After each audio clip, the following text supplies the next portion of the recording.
জায়গায় হ্যাঁ। ওই কি হয় সত্যি? ভূতনি তাহলে তো ঠিক আছে, মিলে গেছে।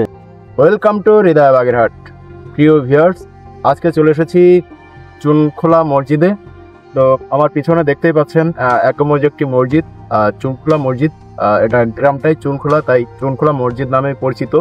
এমন মসজিদ বাগেরহাটে অসংখ্য পরিমাণ মসজিদ আছে, একমজ মসজিদ। তো আমি এক একটি করে এক একদিন তুলে ধরার চেষ্টা করছি বা তুলে ধরছি। তো আজকে মসজিদটা একটু দেখি, ভিডিওটি সবাই দেখবেন, শেয়ার করে দিবেন, এবং যারা নতুন দেখছেন হৃদয় বাগেরহাট পেজটি ভর্তি হয়ে থাকবেন। চলুন দেখি মসজিদটি। ভিউয়ার্স, বাগেরহাটের খুবই দারুণ একটি এলাকা। বাগেরহাট ষাটগম্বুজ ইউনিয়নের 7 নং ওয়ার্ড, এটা চুনখোলা গ্রাম। তো আজকে যাচ্ছি চুনখোলা একটি মসজিদ, যেটা শুরুতেই ইন্ট্রোতে দেখিয়েছি। তো এটি হচ্ছে ষাটগম্বুজ দিঘির পাড়ে একটি রাস্তা ঢুকেছে বারাকপুর থেকে, এবং ষাটগম্বুজ ঘোড়া দিঘির পাড় দিয়ে এই রাস্তাটি বারাকপুর গিয়ে উঠেছে, পিচের রাস্তা। ওই রাস্তা দিয়ে ঠিক মাঝখান দিয়ে বাম দিকে চলে গেছে এই ইটের রাস্তাটা। এটা চলে গেছে চুনখোলা গ্রাম এবং চুনখোলা মসজিদের দিকে। তো এই চুনখোলা মসজিদ নিয়ে অনেক কৌতূহল আছে, যার কারণেই আজকে যাওয়া। তো সামনে এক চাচাকে দেখা যাচ্ছে, চাচার সাথে একটু কথা বলে জেনে নেই। আসসালামু আলাইকুম কাকা, ভালো আছেন? এই যে এনে চুনখোলা একটা এক গম্বুজ মসজিদ আছে না, কোন জায়গায় তা? সামনে গাড়ি করছেন সোজাসুজি নিতে হবে। সোজাসুজি? আপনার বাড়ি এই জায়গায়? হ্যাঁ। ওই কি হয় সত্যি? ভূতনি? তাহলে তো ঠিক আছে, মিলে গেছে। তো গ্রামঘাটের সরল সোজা মানুষগুলো কিন্তু সবসময় সরল সোজাই হয়। তো কথা শুনলেই বোঝা যায় অনেকটাই সরল সোজা টাইপের। তো ইটের রাস্তা, বৃষ্টি হচ্ছে কয়েকদিন ধরে, রাস্তা কিন্তু অনেকটা পিছলা এবং রাস্তাও কিন্তু একটু ভাঙা ভাঙা আছে। বাইক নিয়ে যাওয়া খুবই রিস্কি এসব রাস্তায় বর্ষার সময়। তো এই রাস্তাটি সোজা চলে গিয়েছে। এবার এখান থেকে বামে একটি রাস্তা গিয়েছে। এই রাস্তার ঠিক মাথায় চুনখোলা মসজিদটি। তো যতটুকু শুনেছি, এই চুনখোলা মসজিদে জেনরা নামাজ পড়ে, অনেক ধরনের কথা শুনেছি, যদিও এগুলা এখন আর বিশ্বাসযোগ্য নয়, কেউ বিশ্বাস করতে চায় না। তবে অলৌকিক অনেক কিছু ঘটে থাকে, যেগুলো আমরা চোখে দেখি না, শুধু শুনতেই পাই বা দেখতে পাই। অলৌকিক কিছু ঘটে যায় অনেক সময়। তো হতে পারে যেটা অনেক বছর আগের একটি মসজিদ, হযরত খাজা খানজান আলী রহমতুল্লাহ আলাইহির শাসন আমলে এই মসজিদগুলো সব নির্মিত হয়।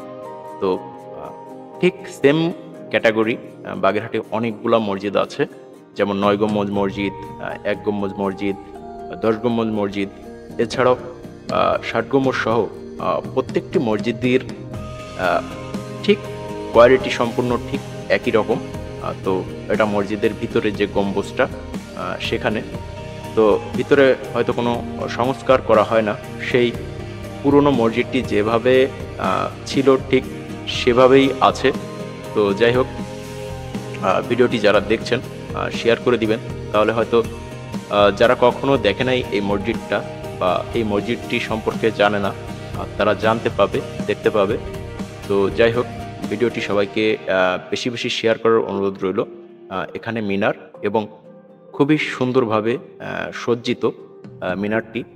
তো নামাজ পড়ার যে জায়গাটি, ইমামের আসন। তো হয়তো আমি যখন এসেছি বিকাল টাইমে মেঘলা ছিল, যার কারণে ভিতরে অন্ধকার। তো ভিতরে আলোর ব্যবস্থা খুব কম, যার কারণে একটু অন্ধকার অন্ধকার এসেছে।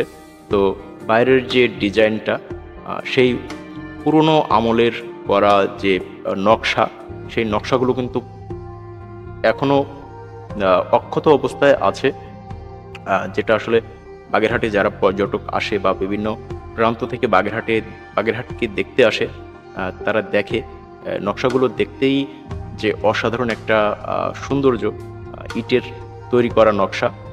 তো যাই হোক, খুবই গ্রাম এলাকা এবং এই জায়গাতে এই মসজিদটি আসলে খানজান আলী রহমতুল্লাহ আলাইহি করেছে কিনা ঠিক জানা নেই, কারণ এটা শত শত বছর আগের পুরনো মসজিদ এবং এখনো কিন্তু অক্ষত অবস্থায় আছে ইটগুলা। তো তো এই মসজিদগুলো যতটুকু আমরা জানি ইতিহাসের পাতা থেকে, যে হজরত খাজা খানজানানী রহমতুল্লাহ আলাইহির নির্দেশেই বা সেই আমলে এই মসজিদগুলো সব একযোগে নির্মিত হয় বাগেরহাটের। ভিডিওটি বেশি দীর্ঘ করব না, যারা দেখছেন শেয়ার করে দিবেন। তো মসজিদটি কিন্তু 60 গম্বুজ এবং ঠিক এই সেম ক্যাটাগরিতে করা, এবং নকশাগুলি সেম ক্যাটাগরি কিছুটা। এই মসজিদের যে নকশাটা ইটের, এটা কিন্তু খুব বেশি একটা দেখা যায় না। যেমন 9 গম্বুজ মসজিদে আছে কিছু, এবং 1 গম্বুজ মসজিদেই বেশি দেখা যায় এই নকশাগুলা।